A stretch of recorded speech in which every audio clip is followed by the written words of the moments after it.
The special counsel is still hiding events that lie at the core of his investigation, events that involve the president directly. Even before Michael Cohen appeared before the House Oversight Committee to begin testifying Wednesday, he delivered explosive new information. Several days before WikiLeaks published Democratic National Committee emails on July 22, 2016, Roger Stone called Donald Trump and, on a speakerphone that permitted Mr. Cohen to hear, told the presidential candidate that he had just gotten off the phone with Julian Assange, who told him that, within a couple of days, there would be a massive dump of emails that would damage Hillary Clinton's campaign. According to Mr. Cohen, the president expressed happiness about the prospect to the effect of, "Wouldn't that be great?" The detail is remarkable not just because it undercuts the president's claims that Mr. Stone never provided him such details.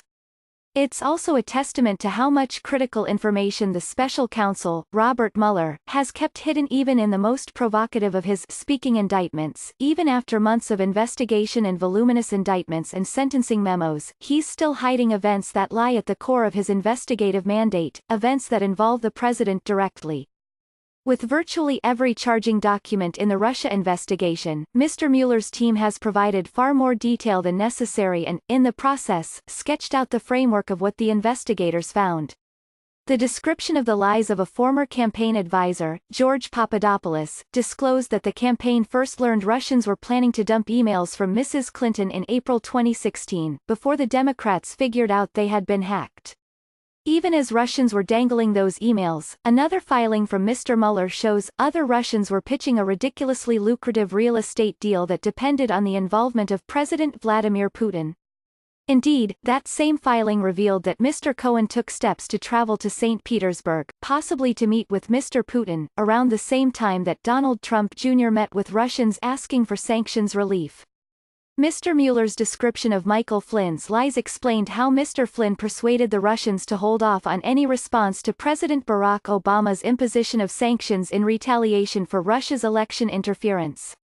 Each of those documents nods to Mr. Trump's involvement.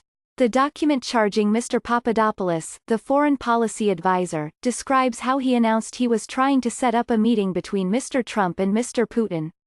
The Flynn document explains how his deputy, K.T.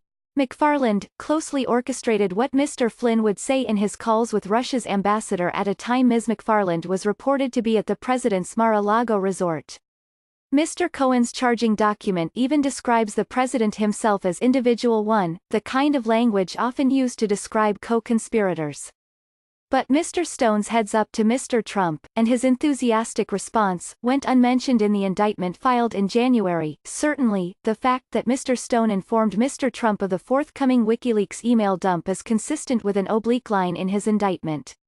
By in or around June and July 2016, the description of Stone's lies explained, Stone informed senior Trump campaign officials that he had information indicating Organization 1 had documents whose release would be damaging to the Clinton campaign.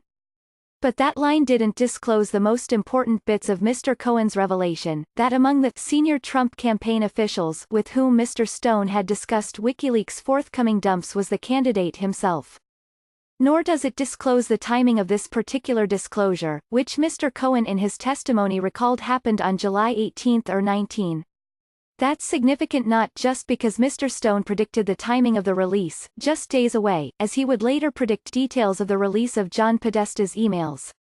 But it lines up eerily with a line in the indictment of 12 officers in a Russian intelligence organization, the GRU, who conducted the hack of the DNC. That document says that on July 18, WikiLeaks informed the GRU online persona, Guccifer 2.0, that it had received a 1 GB archive and would make a release of the stolen documents this week. In other words, Mr. Cohen's revelation suggests that Mr. Stone was learning of WikiLeaks' plans in the same time frame as the GRU itself learned them. None of that changes the substance of the lies that Mr. Mueller alleges Mr. Stone told, about communicating repeatedly with WikiLeaks through intermediaries to learn about and try to influence the release of stolen documents. But it is one indication that even Mr. Mueller's often expansive charging documents are most interesting for their silences. Mr. Mueller's public filings have laid out a broad framework showing that Russians dangled a real estate deal and dirt on Hillary Clinton while asking for a range of sanctions relief. If Mr. Mueller were to charge this quid pro quo as a conspiracy or describe it as one in a report, it wouldn't matter whether Mr. Trump knew of all the events that furthered the conspiracy.